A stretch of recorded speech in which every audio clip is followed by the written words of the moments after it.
केंद्रीय मंत्री नरेंद्र सिंह तोमर के प्रोग्राम में आई महिलाएं, लंच पैकेट और पानी को लेकर जताई नाराजगी, गुमराह कर भीड़ को इकट्ठा करने का लगाया आरोप। कृषि मंत्री नरेंद्र सिंह तोमर अपने 2 दिवसीय दौरे पर रायबरेली जिले में हैं। आज दौरे के दूसरे दिन केंद्रीय मंत्री ने जिले की पंचायत सम्मेलन के कार्यक्रम में शिरकत की। कार्यक्रम में शिरकत के दौरान पंचायत प्रतिनिधियों से मुलाकात की तो वहीं हाईटेक फल पौधशाला व मिनी पौधशाला के साथ साथ प्रशासनिक भवन व पर्यावरण उद्यान का लोकार्पण व शिलान्यास किया। इससे पहले पार्टी कार्यालय में मीडिया से भी रूबरू हुए। मीडिया कर्मियों के सवालों के जवाब में केंद्रीय मंत्री ने कहा कि भाजपा पार्टी में उसकी नींव पार्टी के जमीनी कार्यकर्ता है। यह पार्टी वर्ष के 365 दिन काम करने वाली पार्टी है। भाजपा अपनी पार्टी का विस्तार करने के लिए लगातार कार्यक्रमों की संरचना करके हर जिले में जाकर उनका क्रियान्वयन करती है और जनता से रूबरू होती है। पूरे देश की सभी लोकसभा सीटों पर हमारी प्राथमिकता है, जो हम नहीं जीत सके उनमें रायबरेली जिला भी शामिल है। केंद्रीय मंत्री ने कांग्रेस पर तंज कसते हुए प्रत्याशियों के चुनाव को लेकर कहा कि भाजपा एक दल है जिसका एक अपना संविधान है, एक चयन प्रक्रिया है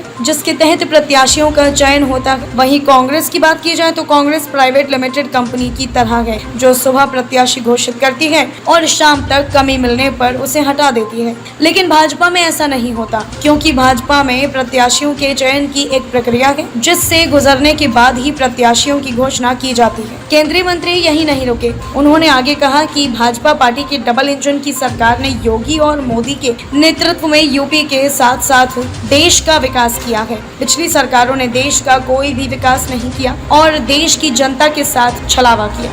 अगर हम किसान सम्मान निधि की बात करते हैं तो भाजपा ही ऐसी पहली पार्टी है जिसने देश के किसानों को सम्मान निधि देने का काम किया है। अभी तक लगभग किसानों को 2 लाख करोड़ रुपए दिए जा चुके हैं। एक सवाल के जवाब में बिहार के मुख्यमंत्री नीतीश कुमार ने जदयू और भाजपा गठबंधन को तोड़कर प्रधानमंत्री पद का सपना देख रहे हैं, जो कभी नहीं पूरा होगा। मोदी जी के चेहरे के आगे सब फेल है। फिलहाल 2024 के चुनाव को लेकर भाजपा ने अपनी कमर कस ली है और फिर से पूर्ण बहुमत से अपनी सरकार बनाएगी।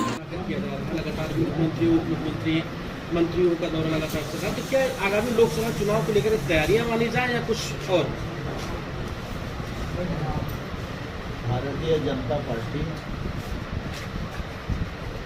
एक जीवंत राजनीतिक दल है। इसका मुख्य आधार कार्यकर्ता है, विचार है और ये पार्टी 365 दिन काम करने वाली है।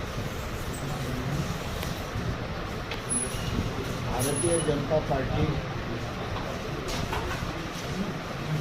का और अधिक विस्तार हो, इस दृष्टि से भारतीय जनता पार्टी अपने कार्यक्रमों की रचना करती रहती है और उस पर काम करती है।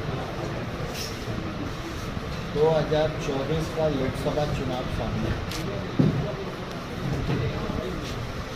इस दृष्टि से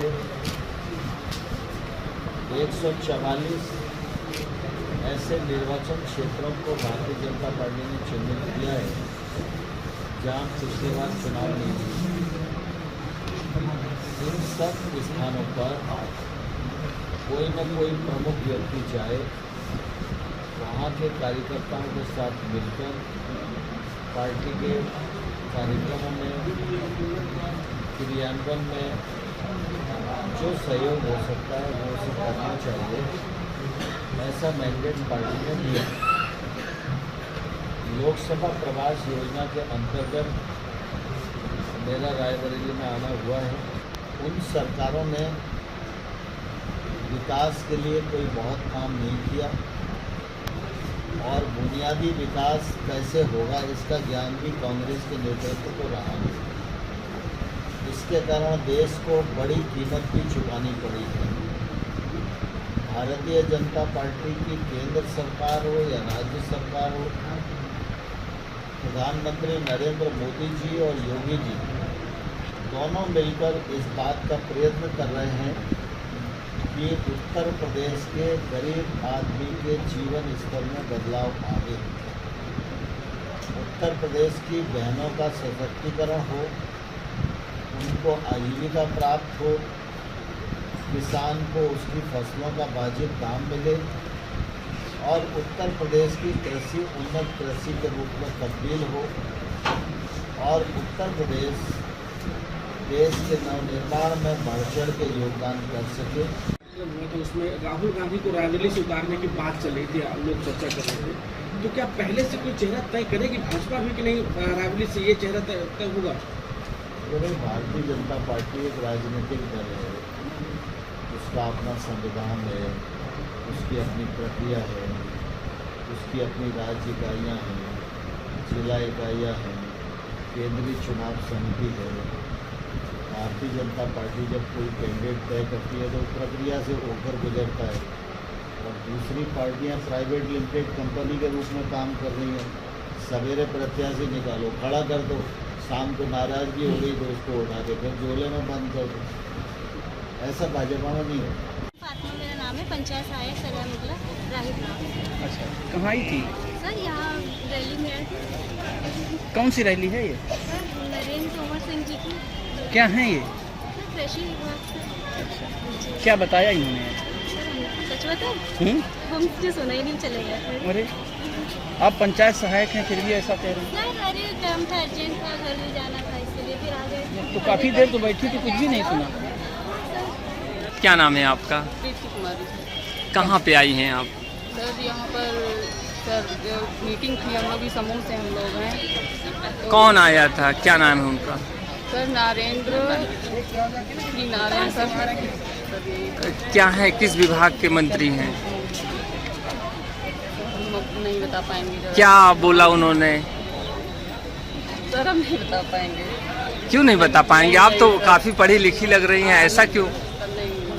आपको पता होना चाहिए किस विभाग से हैं। इतने दिन क्या कहा उन्होंने वैसे? कुछ कहा होगा, ये तो बताएं आप। यहाँ इतनी देर तक बैठी, कुछ बता के तो कुछ तो मिला होगा आप लोगों को। सर मिला बहुत कुछ, हम लोग समूह से उसके बारे में सब लोग को जो है वही समूह में आगे बढ़ने के लिए हम लोग जो है प्रेरित किया उन्होंने। आप अकेले हैं और भी बहुत सारी महिलाएं? और भी बहुत सारी महिलाएं। कितने लोगों को आप लेके आई हैं यहाँ पे? सर हम अकेले ही आए हैं। अच्छा, आप अकेले आई।